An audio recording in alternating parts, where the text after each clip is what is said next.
Headlines on global business. Policy support. China rolls out more measures to support the private sector and small and medium-sized businesses. Strong momentum. U.S. jobs growth was steady in July and is still able to shield the economy from a recession.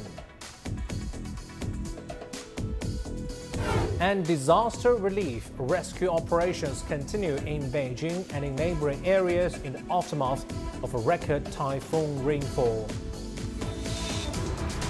Hello and welcome to this edition of Global Business on CGTN. I'm Jun Jufeng in Beijing. We begin with the measures to bolster China's real economy, where policymakers today stressed the importance of macroeconomic policy support to boost the economy and drive high-quality development. My colleague Gao Ang reports. A proactive fiscal policy, a prudent monetary policy, improving tax and fee reduction while supporting technological innovation, the real economy, and small and micro enterprises. These are the microeconomic priorities set out by Chinese government officials in Beijing on Friday. 在提高供给质量方面，出台了加快发展。 In terms of improving the quality of supply, we have introduced measures to accelerate the development of advanced manufacturing clusters, promote the high-quality development of new energy vehicles, and support the financing of technology-based enterprises. Other measures include expanding effective demand, such as boosting spending on household goods and electronic products, as well as deepening reform and opening up. As for monetary policy, officials said China's central bank has maintained sufficient liquidity and offers strong support for major sectors such as manufacturing, green development, and small and medium-sized enterprises. We will keep the interest rate at a reasonable level. We will not only make timely and appropriate counter-cyclical adjustments according to the economic and financial situation and the needs of macro regulation, but also take into account the balance between growth and risks, internal and external. As for fiscal policy, officials said that they would increase the tax and fee preferences for small and micro enterprises and individual industrial and commercial households, so as to boost their confidence and stabilize market expectations. Officials stressed the next step will include expanding domestic demand, supporting the real economy, boosting technological self-reliance and self-improvement, and promoting employment and income. Gao Ang, CGTN, Beijing. Consultancy firm McKinsey's latest review on China's consumption recovery remains cautiously optimistic. The management consulting company notes that most economic and consumption data for the first half of the year have been trending well. McKinsey points to China's retail sales of goods rising nearly 7% on a yearly basis, while food services sales increased by 21% year-on-year during the period. Meanwhile, consumption of clothing, cosmetics, and autos all experienced a growth at or near double-digit growth compared to last year. The travel and tourism sector is approaching its record peak in 2019 thanks to domestic travel to Tier 1 cities and tourist hotspots. The company said there was still some headwinds as real estate and exports remained weak. China's consumption market witnessed an 8.2% jump in retail sales during the first half of the year. That signals a positive outlook and establishing a new pace for personal luxury consumption growth in the country. According to analysts, high-end consumption is now playing a greater role in China's consumption upgrade process. Lily Lu has more. Luxury companies are banking on China as the key growth market, given that Chinese high-end spending accounts for nearly 75% of all the new spending globally. According to Bain & Company's recent study, the luxury market in Chinese mainland is expected to continue to rebound after a strong first quarter. We believe that in 2023, the luxury market in China, personal luxury market, that includes everything you find in a shopping mall plus luxury beauty. So those categories will get back to the 2021 level by the end of 23. According to Lan, there is an expected trend among Chinese consumers to purchase a significant portion of their luxury products locally in the future. This sentiment is shared by luxury companies that are expanding their presence in China to better service their Chinese clientele. For instance, Harrods, the London-based luxury department store, has selected Shanghai as the location for its first-ever private members club. The Harrods residence offers a distinct advantage by providing exclusive products that are currently unavailable in China and delivering them directly to customers in the country. Harrods has significant product advantages. It has established collaborations with luxury suppliers from around the world, allowing access to a wide range of products that local department stores cannot offer. So this unique and diverse product portfolio can better meet the personalized shopping needs of Chinese consumers. The Yelp Institute reports that in 2022, high-end consumers, comprising only 0.3% of China's population, were responsible for 82% of the country's luxury spending. It is an indispensable consumer group that cannot be ignored. On one hand, consumption, led and driven by high-quality consumption, involves a total market size of more than 10 trillion yuan.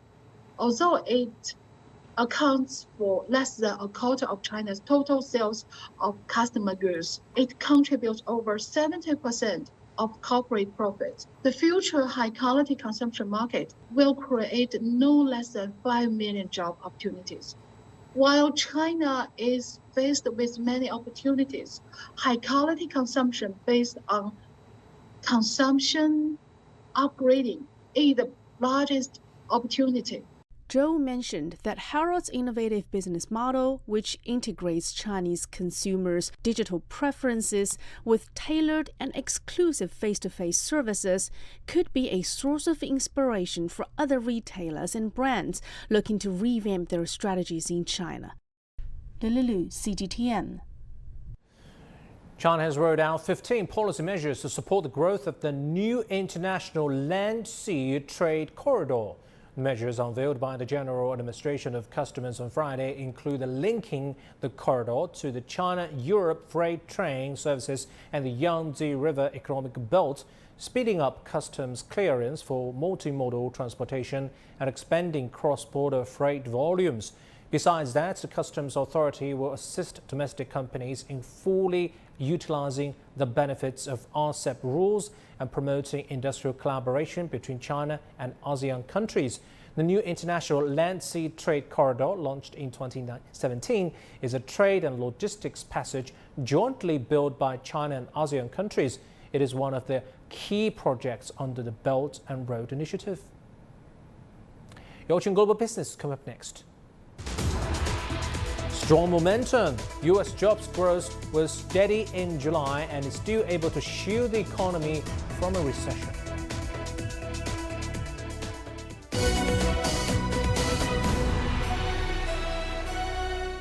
The world economy as we know it is about to change. Global business reports highlight emerging markets, developing countries, and dynamic sectors worldwide. We feature top analysts and newsmakers to provide perspectives on every facet of business. From an on-the-ground perspective, we provide you with balanced and objective assessments. Fast, sharp, and insightful. Global Business. Only on CGTN.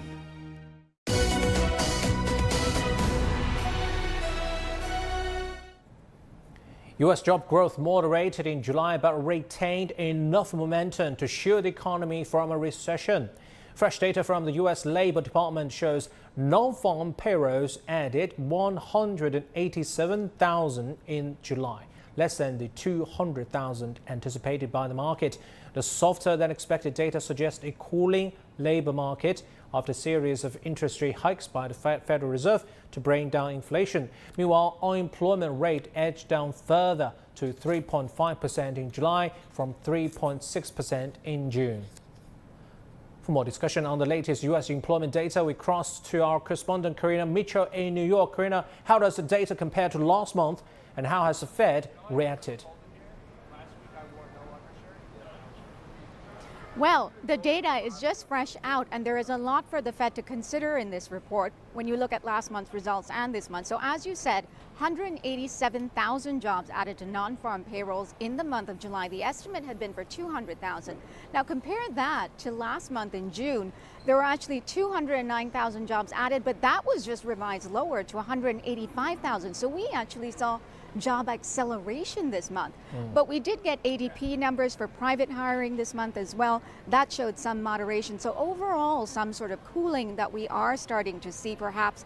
The big fear is, does it possibly mean that a recession could be looming? Well, we'll have to look at some of the other data points that we got today. That might give us some further clues. Average hourly wages, that was expected to go up by 0.3%. Instead, it climbed by 0.4%.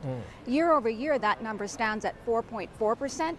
The number was supposed to come in, the estimate was 4.2%. So that shows that the labor force is still resilient. They're still being paid quite well. Now look at the unemployment rate. It was supposed to stay pat at 3.6% like last month, but it edged lower to 3.5%, near a 1969 low. All of this very conflicting data to what the Fed perhaps may be looking for. So how do they react? We'll be looking at this very carefully for their next move, because if they go too far, if they're too aggressive, that could spell the U.S. tipping into a recession. As you said, it hiked rates in July for an 11th time as it tries to rein in inflation to that 2% target. But it's looking at its core inflation, which is 5% at the moment. So there is more cooling that needs to be done in the labor market for that to happen. So they will be looking very closely. We will get more data points for them to consider, more CPI, more jobs data, more housing information. But there is a clue that inflation is ticking higher. If you look at gas prices, they're starting to climb. So there is a lot for this Federal Reserve to consider. Meanwhile, the market's loving this news. Futures higher on the news. Jung Peng. Right. Karina, recently grabbing global business headline is the Fitch's downgrade of America's credit rating, and the market is still reacting to that. Tell us about some of the reactions. Well, there's been a lot of reaction on this side, and not many people think very favorably of it. So Fitch actually downgraded the U.S. credit rating from AAA to AA+. It said it sees fiscal deterioration over the next 3 years. That was the reason why it did it. And it all stems from this standoff over the debt ceiling and these constant back and forth last-minute resolutions. It says it's eroding confidence in fiscal management. And so that's the reason why it did it. It's putting pressure on markets globally. We saw a sell-off. There's been some recovery, but here in the U.S., it's causing yields to rise higher, and that's putting downward pressure on stocks. So we've seen those come down. But reaction from across the spectrum. U.S. Treasury Secretary condemned the move. The Biden administration said it was the Trump administration's fault, and JP Morgan chief Jamie Dimon just called the whole thing ridiculous. We'll have to see what happens, but nobody thinks it's a long-term concern. Jung Peng. Thank you so much for the update. Very interesting reactions over there. Karina Mitchell for us in New York. Let's move on to some other headlines around the globe.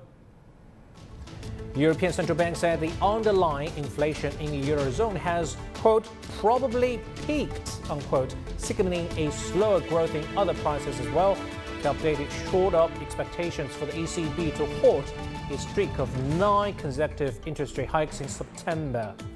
German industrial orders rose in June for the second month in a row, despite a downturn dragging on the country's economy. Official data released on Friday showed new orders increased by 7% month-on-month in June from 6.2% in May. The UN Food and Agriculture Organization's World Price Index rebounded to 123.9 points in July from previous 2 years' lows. The recovery was backed by a rising vegetable oil market amid tensions over grain exports from Ukraine and concerns over global production. India accounts for more than 40% of global rice exports, but the government has banned non-basmati white rice exports to ease domestic inflation of rice prices, and that has raised prices on the world market. Production is expected to suffer due to a weaker monsoon caused by El Nino. Ravindra Bawa has more from Delhi. Thousands of hectares of paddy fields are damaged because of excessive rain in North India. The ready-to-harvest crops were submerged underwater for more than a week. It's a double whammy for farmers like Nagesh Chaprana, who borrowed money to invest on their farms. We were ready to harvest the crop. It was ready, but the floods damaged all of it, and it ruined us. Farmers say sowing decreased in June, the main month for the activity. Floods destroyed our first crop. We cannot grow the second crop as our land has to be tilled, and we don't have the money for that as we're in debt. Retail prices for rice climbed 3% after the rains damaged the crops. To control prices and to ensure the availability of non-basmati white rice domestically, the government has banned its export. So we trade around 55 million ton. So 10 million ton is a sizable amount in terms of the global trade level.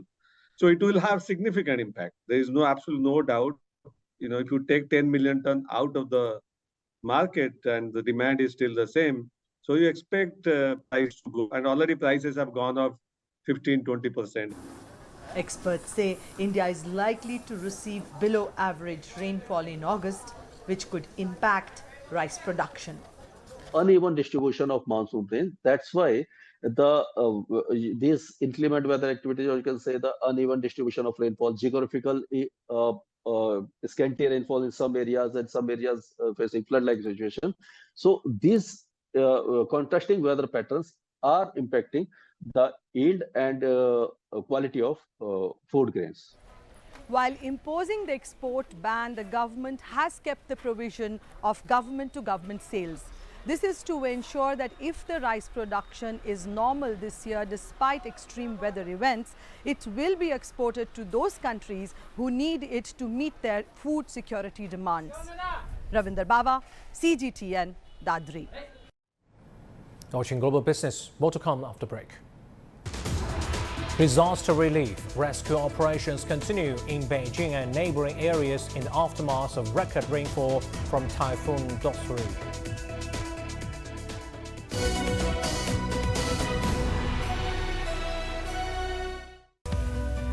We are all connected.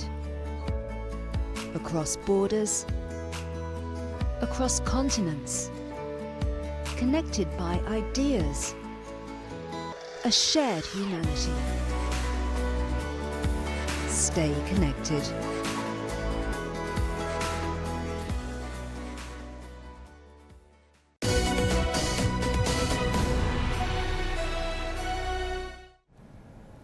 Heavy downpours across northeast China have caused flooding in several parts of the region. Ministry of Finance and Ministry of Water Resources rolled out an emergency funding for Beijing, Tianjin and Hebei province for the rescue operations. China's northernmost province, Heilongjiang, has raised its flood response alert to the second highest level. The rains have led to overflowing dams in some villages and caused damage to a highway. Wuchang, an important rice production area, was also hit by extreme weather. Neighboring Jilin province is also forecast to see torrential rainfall, thunderstorms and strong winds.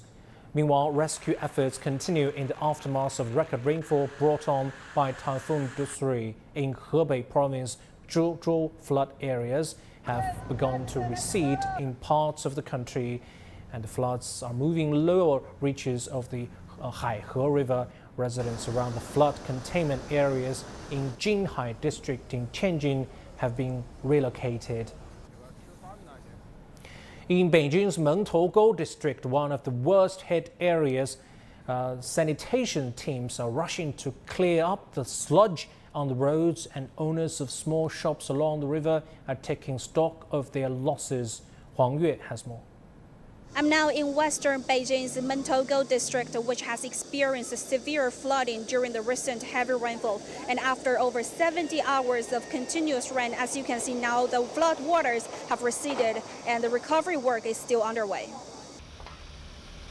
In the downtown area of Mengtougou district, powerful floods leave behind thick black silt and mud. Sanitation crews, along with government workers and volunteers, are busy cleaning up the main street as the first step in dealing with the aftermath of flash flooding. Some small shops along the river have been hit hard by flood waters, and the shop owners return to clean up the damage in their stores. We came to check the store at 7 a.m. and we couldn't even get inside. The floor was full of silt. I live upstairs in this building, so I saw the water surging and realized my shop would be flooded. This morning when I came to check, some of the trousers and shoes were soaked in water, totaling about 2,000 yuan. Such losses are still in a manageable range, but others have suffered a much bigger disaster.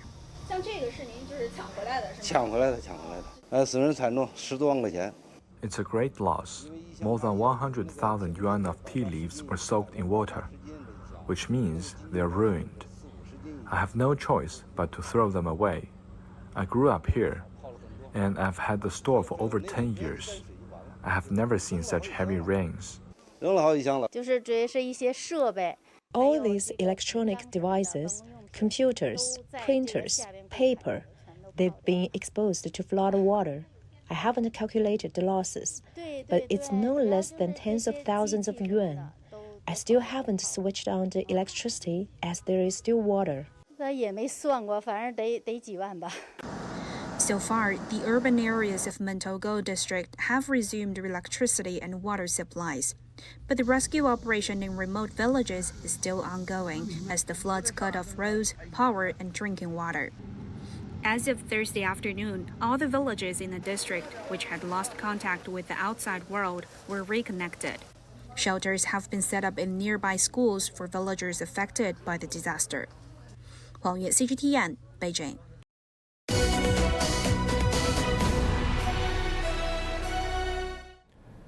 As China pivots towards green development, it's also helping other countries improve energy efficiency through the Belt and Road Initiative. Today, we're looking into China's newly invested photovoltaic projects in Uzbekistan and how they could reshape the local economy. On August 3rd, a freight train loaded with 20 million megawatt photovoltaic modules departed from Xi'an, the starting point of the Asian Silk Road.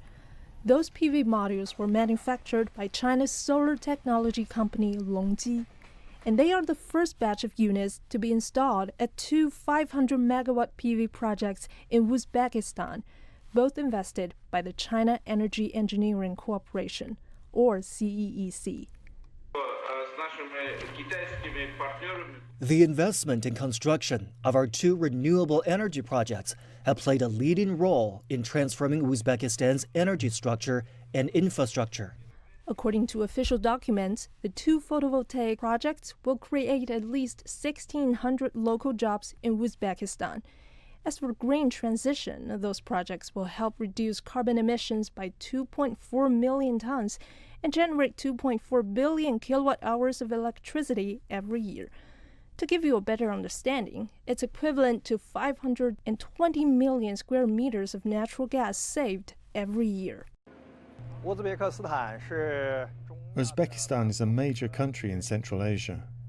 The economy and the population are both growing at a steady pace, which means massive market potential for us. As CEEC's overseas investment arm, I can tell you that Uzbekistan is definitely our focus this year. We have invested over $1 billion in the country. Mr. Lin said his company will increase investment in new energy and new industry projects in Uzbekistan and help facilitate green transition in more Belt and Road countries as well. By the end of next June, 3,000 PV modules will be shipped out to Uzbekistan via the China-Europe Railway Express. 高颂雅 CGTN. The success of the Chengdu Universiade has led to a growing demand for souvenirs. In the heart of the Wenjiang district, Chengdu, a paper quilling workshop is bustling with activity as a group of talented locals with disabilities work diligently to create a special batch of licensed products. Let's take a closer look at their craftsmanship. Meeting Wang Linjiang, a 33-year-old born with congenital disabilities who has stood at 1.3 meters tall since his primary school days. Despite his challenges, he has always been determined to be self-reliant through his own hands. After his paper quilting artwork with the mascot and emblem of the Universiade was officially selected as licensed merchandise, Wang Linjiang has taken on the role of a teacher, imparting the paper quilling craftsmanship to more disabled friends in the community, guiding them towards a path of social integration. 它就是一根纸条通过卷、捏、拼、粘。 It's akin to transforming a piece of paper through rolling, pitching, assembling, and gluing into a masterpiece. We have successfully crafted 5 licensed metrodized products for the Universe 8, featuring paper quilling paintings of the mascot, Rongbao, and the emblem, alongside 3 unique styles of slotted Rongbao designs. In 2016, the Gongping Subdistrict initiated vocational training to promote employment opportunities for people with disabilities. Recognizing their unique attributes, the organizers sought a craft that was easy to learn, allowed room for mistakes, and had low production costs. Paper quilling emerged as the perfect solution, offering not only accessibility, but also ample scope for innovation and design development. Our primary objective was to empower individuals with disabilities, enabling them to overcome the confines of their homes, acquire a valuable craft, and tackle employment challenges head-on. The fact that our workshop is now producing licensed merchandise for the University filled us with immense pride. By selecting product crafted by people with disabilities, the University has granted them a much larger platform to showcase their ingenuity and craftsmanship to the world. We consider it a tremendous honor to be part of this meaningful endeavor. Creating paper quilling paintings for the University posed a dual challenge for Wang Linjiang's team. They needed to meet the strict requirements set by the organizing community while ensuring the designs were suitable for large-scale production by disabled artisans. Achieving this demanded a lengthy process of exploration, involving 5 revisions before arriving at the final design. With growing expertise, a skilled artisan can now complete one painting in just 1 hour and a half. Presently, we are experiencing a substantial influx of orders for our products, typically ranging from 200 to 300 per order. This surge has had a profound impact on us, as it has become a reliable source of income for our disabled friends.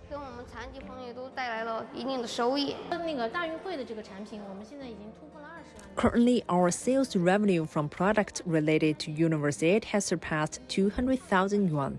Over the past 3 years, our income from disabled artists' cultural and creative works has exceeded 1.5 million yuan. Additionally, our efforts in creating job opportunities have resulted in employment for approximately 60 individuals. Over the course of 7 years, this workshop has made remarkable strides, transitioning from paper quilling painting production to offering a wide array of comprehensive services. These include creative design, educational experimental activities, and skill training. The university's inspiring slogan, "Chengdu makes dreams come true," strikes a chord with individuals like Wang Linjiang, who belong to the disabled community. It provides them with extraordinary platform to display their ingenuity and craftsmanship to the world. 张海翔，猪猪 CGTN， 成都 Sichuan Province. Beautiful. That will do for this edition of Global Business on CGTN. I'm Zheng Jufeng. Thanks for watching. We'll see you again.